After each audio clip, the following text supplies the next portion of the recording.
Hello किसान भाइयों, मैं हूं आपका मछली वाला भैया उन्मेष टहरिया, फिशरीज ग्रेजुएट एंटरप्रेन्योर। और आप देख रहे हैं ऑस्कर फिशरीज। किसान भाइयों, ठंड के महीने में आपको ये समस्या जरूर आती होगी कि वो कौन कौन सी मछलियां हैं जिसको हम लोग ठंड में भी अच्छे से पालन कर सकते हैं और तापमान को भी ये मछलियां अच्छे से सह जाए, ऐसी कौन कौन सी मछलियां हैं।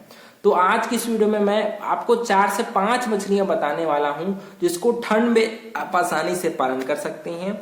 वहां और देखिए, ठंड में क्या होता है ना, तापमान जब नीचे चली जाती है तो मछलियां फीडिंग करना बंद कर देती हैं। तो यहाँ पर ठंड में मछली पालन करना थोड़ा सा रिस्की होता है आपके नॉर्मल मौसम के मुकाबले। गर्मी बरसात में मछली पालन करना आसान है, लेकिन ठंड में मछली पालन करना कठिन होता है। तो सबसे पहले आपको अपने डिजोल्व ऑक्सीजन, अमोनिया, पीएच, इन तीनों वाटर पैरामीटर्स को आपको हफ्ते में 2 बार चेक करते रहना है, ताकि आपको ये अनुमान लग जाए कि आपके वाटर पैरामीटर्स कैसे हैं। साथ ही साथ आपको पानी के तापमान को भी नापते रहना है।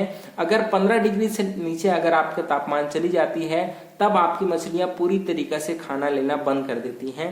तो यहाँ पर आपको जो अपन फीड कराते हैं उस पर ज्यादा फोकस ना करके हम लोगों को फर्मेंटेशन पर फोकस करना पड़ेगा। फर्मेंटेशन मतलब प्राकृतिक भोजन बनाने के लिए हम लोग मैन्यूर जो डालते हैं तालाब में, उसकी फ्रीक्वेंसी को आपको अपने तालाब के अकॉर्डिंग बदलना पड़ेगा।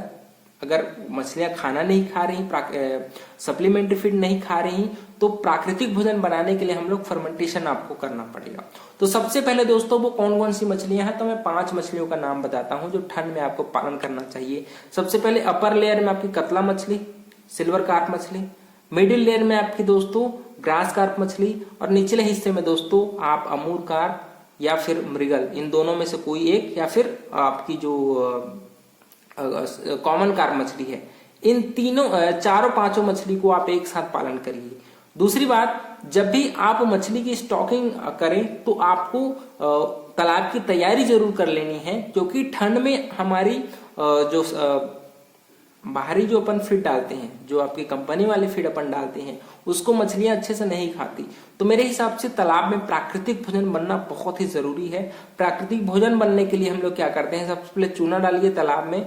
चूना डालने के बाद क्या करिए, तालाब में फर्मेंटेशन करिए। फर्मेंटेशन के लिए अगर आप चाहते हैं तो आप मैन्यूरिंग के रूप में आप सरसों खली, राइस ब्रान, ठीक है, इन दोनों का प्रयोग कर सकते हैं। फर्मेंटेशन के लिए क्या करेंगे, कम से कम 30 किलो आप पर एकड़ के हिसाब से आप खली का प्रयोग करिए, 15 किलो आप राइस ब्रान का प्रयोग करिए, 5 किलो इसमें आप यूरिया डालिए, 10 किलो सिंगल सुपर फास्फेट डालिए, 5 से 6 किलो उसमें गुड़ डालिए, और लगभग 500 ग्राम आप उसमें अच्छी कंपनी का प्रोबायोटिक्स का प्रयोग करिए।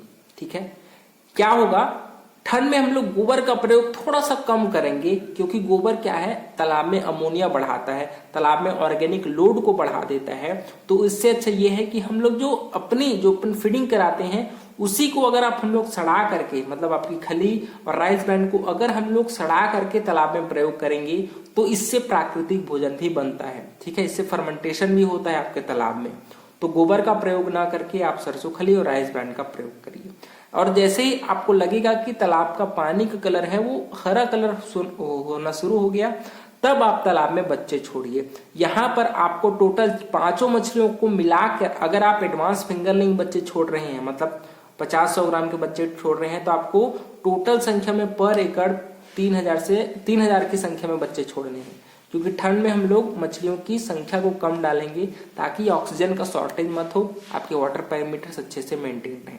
बात करें इसमें, अपर लेयर मछली को आपको 40% डालना है, मिडिल लेयर मछली को आपको 30% डालना है, और सबसे निचले हिस्से जो मछलियां रहती हैं उसको आपको 30% डालना है। ठीक है, और यहाँ पर मान लीजिए अपर लेयर में 40% डाल रहे हैं, तो इसमें 20% आप कतला डालिए, 20% आप सिल्वर कार्प डालिए।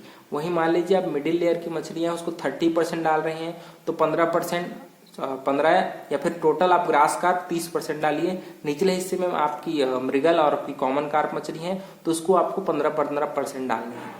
तो संख्या एकदम से लिमिट में रखिए। ज्यादा हाई स्टॉकिंग में ठंड में मछली पालन आपको नहीं करना है, खासकर एमसी मछलियों को। जितना कम मछलियां डालेंगे उतना ज्यादा मछलियों को स्पेस मिलेगा, उतना ज्यादा मछलियों को ऑक्सीजन मिलेगा, उतना जल्दी आपकी मछलियां तैयार होंगी। तो ये तो हुई अपने स्टॉकिंग डेंसिटी की।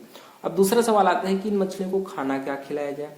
खाना देखिए आपकी सुविधा के अनुसार है। अगर आप कंपनी वाले फीड अगर आपकी मछलियां खा रही हैं तो कंपनी वाला खाना खिलाइए। फार्म मेड फीड अगर तैयार करना चाहते हैं तो अच्छी सरसों की खली और राइस ब्रांड, इसके साथ आप धान का चोकर भी डाल सकते हैं, आप मक्के का जो आटा होता है उसको भी डाल सकते हैं। आपके पास जो भी सुविधा है, जो भी गाय वगैरह को जो खिलाते हैं उसका भी प्रयोग आप अपने इस खाने को तैयार करने में कर सकते हैं।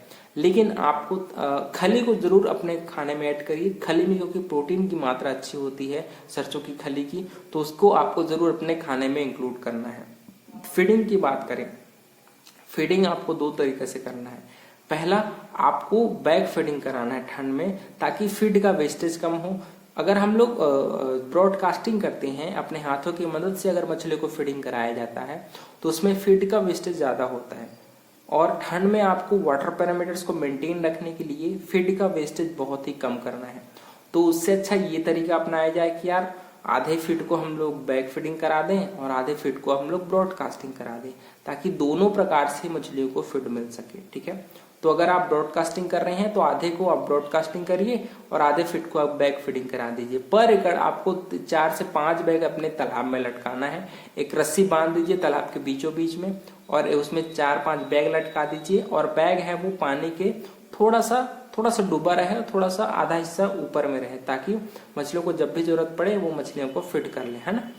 इससे ये होगा कि जो छोटी मछलियां हैं वो बाद में भी फीडिंग कर पाएंगी और आपकी मछलियां इक्वल साइज से बड़े होंगी। तो इस प्रकार से अगर आपको ये वीडियो अच्छा लगा होगा तो वीडियो को लाइक जरूर करिए। ऑस्कर फिशरीज पर नए हैं तो चैनल को सब्सक्राइब करना बिल्कुल मत भूलिएगा। मिलते हैं अगले में किसान भाई, तब तक के लिए बड़ों का सम्मान करिए, छोटों को प्यार करिए, खुद का ढेर सारा ख्याल रखिए। Thank you, thanks for watching.